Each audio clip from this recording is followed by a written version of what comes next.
நமஸ்காரம். ஸ்ரீமதே ராமானுஜாய நமஹ. இன்னைக்கு 21ஆம் நாள் பாசுரம் ஏற்றக்கலங்கள். நேற்றைய பாசுரத்தோட முடிவுல ஆண்டாள் என்ன சொன்னா, பிராட்டி கிட்ட பிரார்த்தனை பண்ணிண்டா, உக்கமும் தட்டொழியும் தந்து நீயும் மணாளனையும் தந்து அப்படின்னு சொன்னா.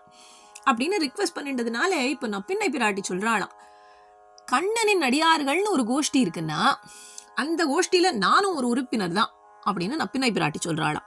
ஆண்டாள், நீர் கவலையே பட வேண்டாம், என்கிட்ட அனுமதி கோர வேண்டிய அவசியம்லாம் இல்லவே இல்லை. ஏன்னா நானும் கண்ணனின் நடிகார்கள்ங்கிற உங்க கோஷ்டியை சேர்ந்தவதான். அதனால நம்ம எல்லாரும் ஒன்று சேர்ந்து கண்ணன்ட்ட அவனின் திருவடியை பிரார்த்திக்கணும் அப்படிங்கிறது. கண்ணனின் நடிகார்கள் கோஷ்டிங்கிறதுல இவ அத்தனை பேருக்கும் ஒரு சிமிலாரிட்டி வந்துடுறது இல்லையா? எப்படி எல்லாம் இவா சிமிலர் ஆயிடுறா, இந்த அடியவர்களோட குரூப்ல எப்படி இவா எத்தனை பேரும் சிமிலர் ஆயிடுறா அப்படின்னா, இவ எல்லாரும் பெருமானுக்கு அடிமை, கண்ணனால் நிர்வகிக்கப்படுகிறவர்கள். கண்ணன் பெருமான் இந்த விபூதிகள் அனைத்தையும் கிரியேட் பண்ணி அதை அட்மினிஸ்டர் பண்றான். ஸோ கண்ணனால் பெருமானால் நிர்வகிக்கப்படுகிறவர்கள், இறைவனை சரணடைந்தவர்கள் இல்லையா? பெருமானின் திருவடியை பற்றி சரணாகதி பண்ணி அவனுக்கு நாம் அடிமை, அவன் சுவாமி, நாம தாசர்கள் அப்படிங்கிறத ஏத்துக்கொண்டு அத்தனை பேரும் கண்ணனின் போக்கியம், பெருமானால் அனுபவிக்கப்படுபவர்கள். பெருமானை சேர்ந்தா நம்ம எல்லாருக்கும் சுகம், கண்ணனை விட்டு பிரிஞ்சா நம்ம எல்லாருக்கும் துக்கம். ஸோ இந்த 6 வகையான சிமிலாரிட்டிஸ்ல கண்ணனின் அடியார்கள்ங்கிற கோஷ்டியில நம்ம அத்தனை பேரும் ஒண்ணு கூடி நின்றுடணும். அதனால நப்பின்னை விராட்டி ஆண்டாள்கிட்ட சொல்றா, நீர் கவலைப்பட வேண்டாம், நம்ம எல்லாரும் ஒண்ணு கூடி கண்ணனிடம் அவனின் கைங்கரியத்தை கேட்டு பெற்றுக்கலாம் அப்படிங்கிறது. ஸோ இன்னைக்கு பாசுரத்துல ஆண்டாள் ஏற்றக்கலங்கள் எதிர்பொங்கி மீதளிப்பன்னு தொடங்கி, எப்பேற்பட்ட பசுக்களுக்கு சொந்தக்காரனான நந்தகோபாலன், அவனின் திருமகனான நம் கண்ணன் அப்படின்னு சொல்லிட்டு அவனை துயிலழாய் அப்படின்னு சொல்லிட்டு இறுதியில அவனுக்கு மங்களம் பாடுறா. போற்றியாம் வந்தோம், புகழ்ந்து வந்தோம் அப்படிங்கிறது இன்னைக்கு பாசுரத்தோட எசன்ஸ். இப்போ ஏற்கனவே நம்ம 16வது பாசுரத்திலேருந்து இன்னைக்கு 21வது பாசுரம் இல்லையா, 20வது பாசுரம் வரைக்கும் நம்ம பார்த்துட்டு வந்திருக்கோம். எப்படி விண்ணோர்கள் ஸ்தானத்துல கோயில் காப்பான், வாயில் காப்பான், நந்தகோபாலன், யசோதை, பலராமன், நப்பின்னை இவ எல்லாரையும் முன்னிட்டு கொண்டு கண்ணன் ஆண்டாள் துயில் எழுப்பினா. சோ இதுக்கு முன்னமேவே ஆண்டாள் கண்ணனை துயில் எழுப்பியிருக்கா. உம்பர்கோமானே உறங்காதெழுந்திராய், மலர் மார்பா வாய்த்திரவாய், விமலா துயிலழாய் அப்படின்லாம் சொல்லியிருக்கா. ஆனா அதுக்கும் இந்த பாசுரத்துல துயிலழாய்னு சொல்லறதுக்கும் என்ன வித்தியாசம்னா, இது வரைக்கும் சொன்னது அத்தனையும் விண்ணோர்களை முன்னிட்டு சொன்னது. அவளை முன்னிட்டு, யசோதைய முன்னிட்டு கொண்டு கண்ணனை துயில் எழுப்பினது, நந்தகோபாலனை முன்னிட்டு கொண்டு அவனை துயில் எழுப்பினது, பிராட்டியிடம் புருஷகாரம் பண்ணுமாறு பிரார்த்தித்து அவனை துயில் எழுப்பினது. இன்னைக்கு பாசுரத்துல டைரக்டா கண்ணனையே அட்ரஸ் பண்றா. சோ இன்னைய பாசுரத்திலேருந்து கண்ணனை நேரடியா இந்த கோபிகைகள்லாம் துயில் எழுப்பினது இந்த பாசுரங்களிலிருந்து வரக்கூடிய சிறப்பு. ஸோ அதனால இந்த பாசுரத்துல ஆண்டாள் சொல்ல போறா, தோற்றமாய் நின்ற சுடரே துயிலழாய் அப்படின்னு கண்ணனை டைரக்டா அட்ரஸ் பண்ண போறா. அது இந்த பாசுரத்துக்கான பேக்ரவுண்ட். இப்போ இந்த பாசுரத்துல ஆற்றப்படைத்தான் மகனே அப்படின்னு வருது. அங்க ஆற்றப்படைத்தான்ங்கிறது நந்தகோபாலனையும், மகனேங்கிறது கண்ணனையும் குறிக்கும் அப்படிங்கிறது. இதுக்கு வியாக்கியானங்கள்ல சில பல குறிப்புகள்லாம் சொல்றா, ஸ்பெஷல் ரெஃபரன்சஸ்லாம் இந்த பர்டிகுலர் பதத்துக்கு. அதுக்கும் முன்னாடி ஆண்டாள் சொல்றா, ஏற்ற கலங்கள் எதிர்பொங்கி மீதளிப்ப மாற்றாதே பால் சொரியும் வள்ளல் பெரும் பசுக்கள் அப்படின்னு சொல்றா. அதாவது கோகுலத்தில் இருக்கக்கூடிய இந்த பசுக்கள், அதுகள் தரக்கூடிய அந்த பால் அன்லிமிட்டெட், இன்ஃபைனைட்டா அபரிவிதமான பாலை அது கொட்டின்ண்டே இருக்கான். எப்படி கொட்டின்னு இருக்குன்னா, all that one has to do is to change the கலம். அந்த பாத்திரங்களை கொண்டு கொண்டு மாத்தி மாத்தி வச்சா போரும். வள்ளல் பெரும்பசுக்களாகப்பட்ட காரணத்தினால் பாலை பொழிஞ்சுண்டே இருக்கான். அப்படி அன்லிமிட்டடா ஏற்ற கலங்கள் எதிர்பொங்கி மீதளிப்ப, அந்த பாத்திரங்கள்லேருந்து வழிஞ்சு ஓடுற அளவுக்கு பால் வந்துட்டே இருக்கு. நீ பாத்திரம் வைக்கலைனாலும் அது பாலை கொடுக்கும். அப்பேற்பட்ட வள்ளல் பெரும்பசுக்கள். எப்படி இந்த பசுக்கள்லாம் வள்ளல் பெரும்பசுக்களா இருக்குன்னா, இதுகள் அத்தனையும் எவ்வளோ பெருசா இருக்குன்னா, யானைகளையும் குதிரைகளையும் போல மிக பெரிய பசுக்களா இதெல்லாம் இருக்கா. சக்கரவர்த்தி திருமகனான ராமன், தசரதனுக்கும் ராமனுக்கும் பட்டத்து யானை ஒண்ணு உண்டு. அதுக்கு பேர் சத்ருஞ்சயன்னு பேரு. இந்த பெரும் பசுக்கள்லாம் இருக்கே அதெல்லாம் வந்து அந்த சத்ருஞ்சயன்கிற யானையை போல மிகப்பெரிய உருவம் கொண்டது. அத்தனை பெரிய பசுக்கள், அத்தனை ப்ராஸ்பரிட்டியோடு இருக்கக்கூடிய அந்த கோகுலத்துல நந்தகோபாலனின் இந்த பசுக்கள்லாம் வள்ளல் பெரும் பசுக்களா இருக்கு. எதனால அப்படின்னா இதுகள் எல்லாம் கண்ணனின் ஸ்பரிசம் பட்டு பட்டு வளர்ந்த பசுக்களாம். அவனின் திருக்கைகளால் தடவி கொடுக்கப்பட்டு வளர்ந்த இந்த பசுக்கள், அதனாலேயே அதுகள் வந்து வள்ளலா இருக்கு. அதுகள் தரக்கூடிய பாலானது அப்படி கலங்கள் நிறைந்து வழிஞ்சு ஓடக்கூடிய அளவுக்கு இருக்கா அப்படின்னு ஆண்டாள் சொல்றா. ஸோ ஏற்ற கலங்கள் எதிர்பொங்கி மீதளிப்ப மாற்றாதே பால் சொரியும் வள்ளல் பெரும் பசுக்கள். அப்பேற்பட்ட பசுக்கள் இருக்கக்கூடிய இந்த ஊர்ல இந்த பசுக்கள் அனைத்துக்கும் சொந்தக்காரனான நந்தகோபாலன் ஆற்றப்படைத்தான் மகனே, அவனின் திருமகனான நம் கண்ணன் அப்படின்னு சொல்ற ஆண்டாள். இப்போ இங்க வந்து கண்ணனுக்கு வந்து ஆற்றப்படைத்தான் மகனே அப்படின்னு தன்னை வந்து குறிப்பிட்டு சொல்றதுதான் ரொம்ப பிடிக்கும். ஏன்னா வந்து ஜெகநாதன், சர்வேஸ்வரன் இப்படியெல்லாம் சொல்றதெல்லாம் கண்ணனுக்கு பிடிக்கிறது இல்லையா. ஏன்னா வந்து ஆற்றப்படைத்தான் மகன் நந்தகோபாலன், பசுக்களுக்கு சொந்தக்காரரான நந்தகோபாலனின் திருமகன் சொன்னா போரும். ஏன்னா வந்து அப்பாவினுடைய சொத்து வள்ளல் பெரும் பசுக்களை கொண்ட நந்தகோபாலனின் சொத்தை வந்து ஆனந்தமா அனுபவிச்சுட்டு இருக்கானா கண்ணன். அவனுக்கு வந்து இந்த கோகுலத்துல இந்த அடியார்களோட வந்து அவளோட கொண்டாடி பசுக்களை மேய்த்து அங்க இருக்கக்கூடிய அந்த உணவுகளை தின்று இந்த ஆனந்தமா விளையாடின்னு இருக்கிறது தான் கண்ணனுக்கு ரொம்ப பிடிச்ச பிரியமான காரியமா இருக்கான். அதனால வந்து don't call me Jagannathan, please do not call me Jagannathan and all, call me ஆற்றப்படைத்தான் மகன் அப்படின்னு சொல்றா. கண்ணனுக்கு வந்து அதனால ஆற்றப்படைத்தான் மகனே நந்தகோபாலனின் திருமகன் அப்படின்னு கூப்பிடுறது தான் ரொம்ப பிடிக்கும்.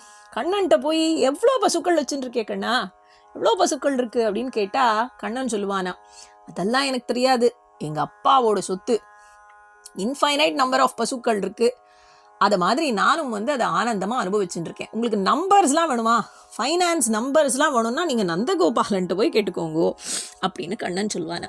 அப்பேற்பட்ட ஆனந்தமா நந்தகோபாலனின் திருமகன் நான் அப்படிங்கிறத வந்து ரொம்ப ஏற்றமா கண்ணன் நினைக்கிறான். தாசரதின்னு சொல்றதுல வந்து ராமனுக்கு ரொம்ப பிரியம்.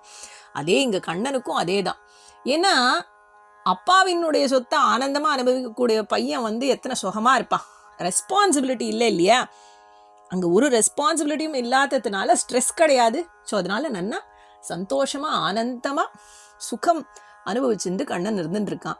அதுவே வந்து இத்தனை பசுக்கள் இருக்கு, அதனோட எண்ணிக்கையை கவுண்ட் பண்ணணும், அதுகளை பாதுகாக்கணும், மெயின்டைன் பண்ணணும், அதெல்லாம் வந்துடுத்துனா தன்னுடைய சொத்து அப்படின்னா வந்து பொறுப்பு நிறைய ஆயிடுமா. அதனால கண்ணன் அந்த பொறுப்பெல்லாம் எடுத்துக்க விரும்புறதில்லை.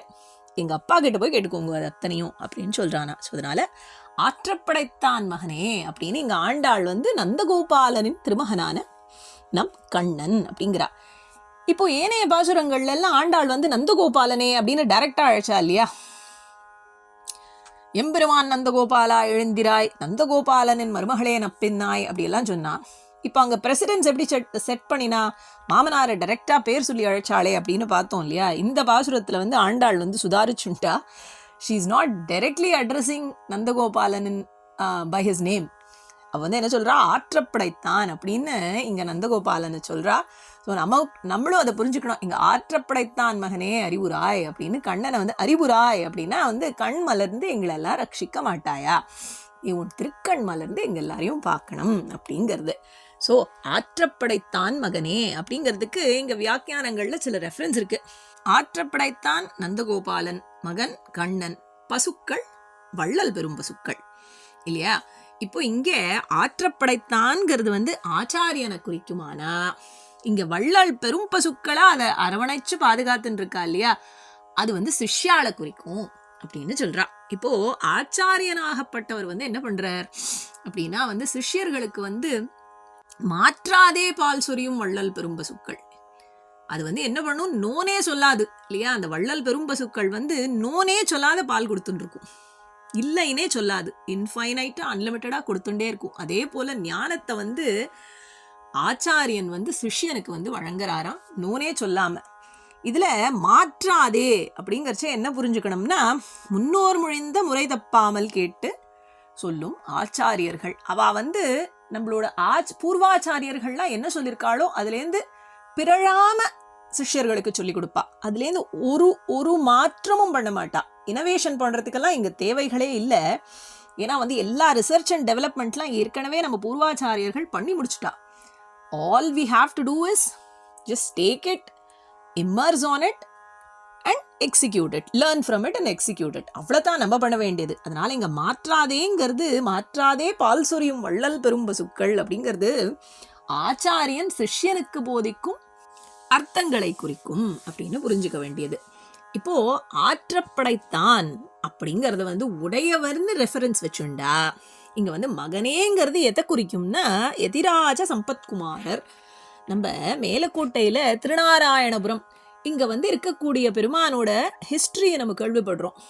இப்போ அந்த காலங்கள்ல, முன் காலகட்டங்கள்ல இந்த முகல் எம்பரர்ஸ்லாம் படையெடுத்து வந்தா இல்லையா, அப்ப அவ என்ன பண்றா, இந்த திருத்தலத்துல இருக்கக்கூடிய உற்சவமூர்த்தியான ராமப்பிரியன் அப்படின்னு பேரு, அந்த ராமப்பிரியனை அவ தூக்கிட்டு போயிடுறா. அந்த ராமனை தூக்கிட்டு போன உடனே உடையவர் அந்த பெருமானை அழைச்சிட்டு வர்றதுக்காக அங்க போய் அந்த ஊர்ல போய் அவர் ராமானி வான்னு கூட்ட உடனே சலங்க ஒலி கேட்கறதான்.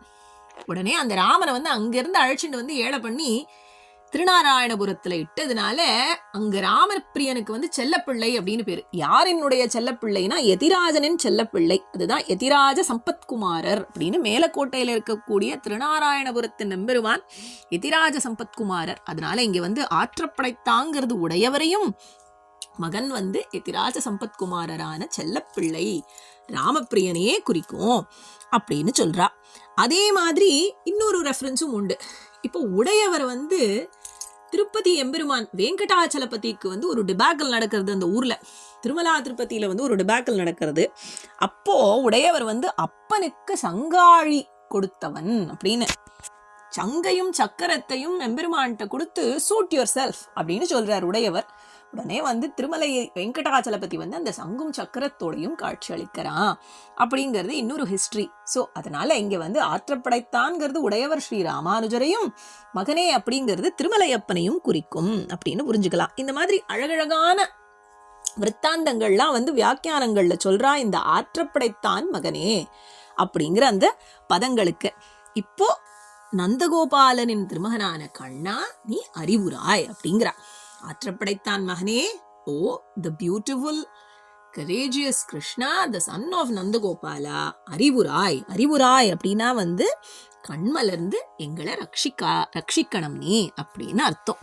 கண்ணனை இப்ப துயில் எழுப்ப சொல்லிட்டு ஆண்டாள் என்ன சொல்றா, ஊற்றமுடையாய் பெரியாய் உலகினில் தோற்றமாய் நின்ற சுடரே துயிலழாய் அப்படின்னு சொல்றா. இப்ப கண்ணன் எப்பேற்பட்டவன் அப்படின்னா ஊற்றமுடையவன். ஆශ්ரிதர்களை ரட்சிக்கிறதுல ஊற்றமுடையவன். அவனுக்கு நிறைய எந்தூசியாசம் இருக்கான். அடியார்களை ரட்சிக்கணும் அப்படிங்கறதுல நிறைய எந்தூசியாசம். ஊற்றமுடையாய் அப்படின்னு கண்ணனை அழைக்கிறா. அவனுக்கு ஆශ්ரித ரக்ஷணம் தான் பண்ணணும்னு ஓடி ஓடி வரானா. அதனால ஊற்றமுடையாய். இப்ப இங்க ஊற்றமுடையாய்ங்கிறதுக்கு இன்னொரு பொருள், அது என்னதுன்னா வேதத்தால் சொல்லப்பட்டவனே அர்த்தம். இப்ப பெருமானை நம்ம தெரிஞ்சுக்கணும்னா எப்படி தெரிஞ்சுக்கலாம்? பிரமாணம் என்னது அப்படின்னா, பிரமாணம் வேதம் தான் பிரமாணம். பெருமானை தெரிஞ்சுக்கணும்னா அதுக்கான ஒரே பிரமாணம் வேதம் தான். ஆனா வேதத்தால எம்பெருமான் எப்பேற்பட்டவன்னு சொல்லிட முடியுமா அப்படின்னு பார்த்தா வேதம் சொல்லும். ஆனா என்ன சொல்லும்னா, இவனுடைய கல்யாண குணங்களை ஏற்றங்களை என்னால் முழுசா சொல்லிட முடியாதுங்கிறத வேதம் சொல்லுமா. சோ ஊற்றமுடையாய் பெரியாய் அப்படின்னா என்ன அர்த்தம்? வேதங்களால் சொல்லப்பட்டவனே, அந்த வேதங்களாலும் சொல்லி முடிக்கப்படாதவனே அப்படின்னு அர்த்தம். அதுகளால சொல்லி முடிச்சிட முடியாது. வேதம் என்ன சொல்லும்? I can't explain enough. பெருமானின் பெருமைகளை என்னால முழுசுமா சொல்லிட முடியாது அப்படிங்கறத வேதம் சொல்லும். ஸோ அதனால ஊற்றமுடையாய் அப்படிங்கறச்சே இங்க பரமாத்மாவை தெரிஞ்சுக்கிறதுக்கு நமக்கு இருக்கக்கூடிய பிரமாணமான வேதம் அது எம்பெருமானின் பெருமைகளை சொல்லும். அதுக்கப்புறம் உடனே ஆண்டாள் சொல்றா பெரியாய் அப்படின்னா அதையும் விட பெரியவன் அர்த்தம். எப்பேற்பட்ட பெரியவன்னா அதுகளாலையும் முழுசா எக்ஸ்பிளைன் பண்ணிட முடியாது. ஏன்னா அவன் அதையும் விட மிக பெரியவன் அப்படிங்கிறது. சோ ஊற்றமுடையாய் பெரியாய் உலகினில் தோற்றமாய் நின்ற சுடரே. இப்போ பரபிரம்ம பரமாத்மா மிகப்பெரியவர். அப்பேற்பட்ட ஒரு பெருசா ஒரு வஸ்து இருக்குன்னா அது கிட்ட போய் நம்ம நின்றுட முடியுமா? நமக்கு ஒரு ஃபியர் இருக்கும் இல்லையா, பயம் இருக்கும் இல்லையா அது கிட்டக்க போறதுக்கு. ஆனா எம்பெருமான் வந்து அதையும் மிட்டிகேட் பண்ணிடுறான். எப்படி பண்றான்னா, he is the most simplest, easily accessible ever. அதனால வந்து நமக்காகவே கண்ணனாகவும் ராமனாகவும் இந்த அவதாரங்களை பண்ணி நம்ம அடியார்களின் பக்கத்துல கண்ணன் வந்து நிக்கிறதுனால, குற்றமுடையாய் பெரியாய் உலகினில் தோற்றமாய் நின்ற சுடரே, அவன் தான் he is also the simple one. பேர்பட்ட நம் கண்ணன். ஸோ வேதங்களால் சொல்லப்பட்டவனே, அந்த வேதங்களாலும் சொல்லி முடிக்க முடியாதவனே, ஆனாலும் எனக்கு அடியார்களுக்கு வந்து ஆசிரித ரட்சணம் பண்றதுக்காக எனக்காகவே வந்திருக்கக்கூடிய என் பெருமானே கண்ணனே அப்படின்னு ஆண்டாள் சொல்றா அப்படிங்கிறது அர்த்தம். ஸோ உலகினில் தோற்றமாய் நின்ற சுடரே துயிலழாய் அப்படின்னு சொல்றா. கண்ணன் வந்து ஒரு ஒளி விளக்கு போல, சுடரே துயிலழாய் அப்படின்னு சொன்னதுனால இங்க இன்ஃபேக்ட் திவ்யதேச ரெஃபரன்சஸ்ல நம்ம பார்த்துன்னு வந்துட்டு இருக்கச்சே இந்த பாசுரத்துல தோற்றமாய் நின்ற சுடரே அப்படின்னு வருது. இப்போ எப்படி திருநாராயணபுரத்துல இருக்கக்கூடிய அந்த எம்பெருமான் வந்து மலையின் உள் இருக்கார், அதுக்கப்புறம் வந்து அவர் வந்து வெளிப்பட்டு ஒளி போல எப்படி காட்சி அளித்தாரோ அதே மாதிரி இங்க ஆண்டாளும் வந்து தோற்றமாய் நின்ற சுடரே துயிலழாய் அப்படின்னு சொல்றாளாம். ஸோ அதனால ஆண்டாள் வந்து இங்க வந்து திருக்கண்ணமங்கை வத்சல பெருமாளையே வந்து அவளும் அனுபவிக்கிறா அப்படின்னு புரிஞ்சுக்க வேண்டியது. ஸோ எப்பேற்பட்ட அந்த திருநாராயணபுரத்துல இருக்கக்கூடிய அந்த எம்பெருமானை வந்து ஆண்டாள் சேவிச்சிருந்தாலோ இந்த பாசுரத்தின் மூலமா நாமளும் அதை சேவிச்சுக்கணுங்கிறது. ஸோ ஆண்டாள் என்ன சொல்றா, குற்றமுடையாய் பெரியாய் உலகினில் தோற்றமாய் நின்ற சுடரே துயிலழாய் அப்படின்னு சொல்றா. கண்ணா ப்ளீஸ் எழுந்துக்கோ அப்படின்னு சொன்னோடனே கண்ணன் கேட்கிறாராம், ஓகே யாரெல்லாம் வந்திருக்கேள் சொல்லுங்கோ அப்படின்ன உடனே, அங்க வந்திருக்கோம், கோபிகைகள் வந்திருக்கோம், அடியார்கள் வந்திருக்கோம் அப்படின்னா நாங்க மட்டும்தான் வந்திருக்கோமா அப்படின்னா இல்ல, மாற்றார் உனக்கு வழி தொலைந்து உன் வாசற்கண் ஆற்றாது வந்து உன் அடிபணியுமா போலே அப்படின்னு சொல்ற ஆண்டாள். அதாவது நாங்க மட்டும் வரல கண்ணா, உன்கிட்ட தோத்த எனிமீஸ் இருக்கா இல்லையா, மாற்றார்கள், கண்ணனிடம் தோற்ற அந்த மாற்றார்கள் வந்து என்ன பண்றாளா, அவனோட பெருமையை புரிஞ்சுண்டு அவனோட திருவடியில பக்கத்துல வந்து நிக்கணும்னு வந்து நின்று இருக்காளாம். ஸோ மாற்றார் உனக்கு வழி தொலைந்துனா இந்த இடத்துல வந்து அகங்கார மமக்காரங்களை ஒழித்து கண்ணன்ட்ட பக்கத்துல வந்து நின்று இருக்கா. இப்போ கண்ணன் கிட்ட நிறைய பேர் நிறைய வேணும்னு கேட்டு போவா. ஐஸ்வர்யார்த்திகள் இருக்கா, அவளுக்கு செல்வம் வேணும், இழந்த செல்வம் புது செல்வம் வேணும் அப்படின்னு போகக்கூடியவா. கைவல்யார்த்திகள் இருக்கா, அவ வந்து ஆத்மானுபவத்திலேயே ஈடுபட்டு இருக்கணும்னு நினைச்சு போறவா. பகவல் லாபார்த்தி இருக்கா, அவ கண்ணனின் அனுபவத்துக்காகவே போகக்கூடியவா. இது மாதிரி இருக்கக்கூடியவாள்லாம் கண்ணன்ட்ட வந்து நின்று இருக்கா. எங்களை போன்ற அடியார்கள் நாங்கெல்லாம் பகவல் லாபார்த்திகள் இல்லையா, எங்களுக்கு தேவை உன்னோட திருவடி மட்டும்தான், நாங்க வந்துட்டு இருக்கோம். மாற்றாரும் வந்திருக்கா, உனக்கு எதிரியா ஒரு பக்கம் நின்னவா இன்னைக்கு என்ன பண்றாளா, உன்னுடைய பெருமைகளை அறிந்து உன் திருவடி பக்கத்துல வந்து நின்னுட்டா. சோ மாற்றார் உனக்கு அகங்கார மமக்காரங்களை துளைத்து வழி தொலைந்து உன் வாசற்கண் ஆற்றாது வந்து உன் அடிபணியுமா போலே. இப்போ கண்ணனுக்கு எதிரி யாராலும் இருப்பாளா, கண்ணனுக்கு போய் எனிமீஸ்லாம் இருப்பாளா அப்படின்னு பார்த்தா, அவனுடைய அடியார்களுக்கு யாரானும் எதிரிகள் இருக்கான்னா அவாதான் கண்ணனின் எதிரியா அவன் வந்து பாவிக்கிறானா. இப்போ ஆசிரித ரட்சணம் தான் கண்ணன் வந்து விரும்பி செய்யக்கூடிய தொழில் அப்படின்னு நம்ம பார்த்தோம். ஊற்றமுடையாய் அவனுக்கு வந்து ஆசிரித்த ரட்சணத்துல எத்தனை எந்தூசியாசம் இருக்கு அப்படிங்கறது பார்த்தோம். கண்ணன் வந்து எப்படி ஆசிரித்தர்களை ரட்சிக்கிறான்னா, இன்னைக்கு கோயில்கள் அத்தனையிலையும் பெருமான் நின்று சேவை சாதிச்சுட்டே இருக்கான், நின்றுட்டே இருக்கான். அன்னைக்கு அர்ஜுனனுக்காக நான் மெசஞ்சரா போறேன்னு கண்ணன் போய் பாண்டவர்களின் சார்பில் அவ கௌரவாளோட அரண்மனையில போய் நின்னுண்டு மெசஞ்சரா எப்படி போனா அப்படிங்கறத பார்த்தோம் இல்லையா, பாண்டவ தூதனா. அதே மாதிரி போர்ல வந்து அர்ஜுனனுக்கு வந்து தேரோட்டியா வந்து கண்ணன் நின்று இருக்கான். அவன் யாரு, சர்வேஸ்வரன் எம்பெருமான் கண்ணன். ஆனா என்ன வேலை பண்றான் அர்ஜுனனுக்காக, தேரோட்டியா வந்து நின்று இருக்கான். யார் பண்ணுவா, ஆனா கண்ணன் செய்யறான். அதை செய்யறதையும் வந்து அவுட் ஸ்போக்கனா டிரான்ஸ்பரண்டா ஓப்பனா செய்யறானா. என் அடியாருக்காக நான் வந்து முன்னால நிற்பேன் அப்படிங்கிறது. எம்பெருமான் வந்து தன்னுடைய அடியவர்களுக்கு ஒரு குற்றம் குறை வருமேயானால் அதை அழிக்கிறதுக்கு வந்து முன்னாடி ஃபோர்மோஸ்ட் அண்ட் ஃபார்வர்ட் வந்து நின்றுவான் கண்ணன். திரௌபதிக்கு வந்து ஓடி வந்து உதவறான். அர்ஜுனனுக்கு தேரோட்டியா வந்து நிக்கிறான்.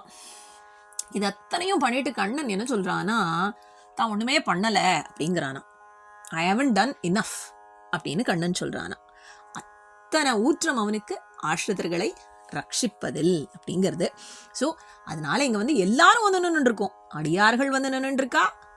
உன்னை எதிர்த்து முதல்ல நின்னவாளும் இன்னைக்கு அடியார்களா ஆகி உன் திருவடியில வந்து நின்று இருக்கா. ஸோ மாற்றார் உனக்கு வழி தொலைந்து உன் வாசற்கண் ஆற்றாது வந்து உன் அடிபணியுமா போலே.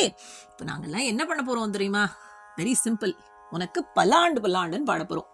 ஆப்வியஸ்லி பெரியாழ்வார் பாடியிருக்கா. அதனால வந்து இங்க ஆண்டாளும் அதையத்தான் செய்யறா. போற்றியாம் வந்தோம், மங்களம் பாடணும் உனக்கு, பல்லாண்டு பல்லாயிரத்தாண்டு அப்படின்னு இங்க ஆண்டாளும் பாடுறாளாம். ஸோ போற்றியாம் வந்தோம், புகழ்ந்து வந்தோம். புகழ்ந்து ஏலோர் எம்பாவாய். புகழ்ந்து வந்தோம்னா ஸ்தோத்திரம் பாடுறது, கண்ணனின் பெருமைகளை சொல்றது. ஊற்றமுடையாய், பெரியாய், உலகினில் தோற்றமாய் நின்ற சுடரே அப்படின்லாம் கண்ணனின் பிரதாபங்கள் எல்லாம் சொல்லி அவனை புகழ்ந்து அவனுக்கு ஸ்தோத்திரம் பாடுறது, அவனுக்கு மங்களம் பாடுறது பல்லாண்டு அப்படின்னு. ஸோ போற்றியாம் வந்தோம், புகழ்ந்து ஏலோர் எம்பாவாய் அப்படிங்கிறது இன்னைக்கு பாசுரம். 21ஆம் நாள் ஏற்றக்கலங்கள் எதிர்பொங்கி மீதளிப்ப அப்படின்னு ஆரம்பிச்ச ஆண்டாள் வந்து இறுதியில பல்லாண்டு பாடி கண்ணன்ட்ட பிரார்த்தனை பண்ணிக்கிறா, நீ துயிலெழாய் அப்படிங்கிறது இன்றைய பாசுரம். ஸ்ரீமதே ராமானுஜாய நமஹ. நமஸ்காரம்.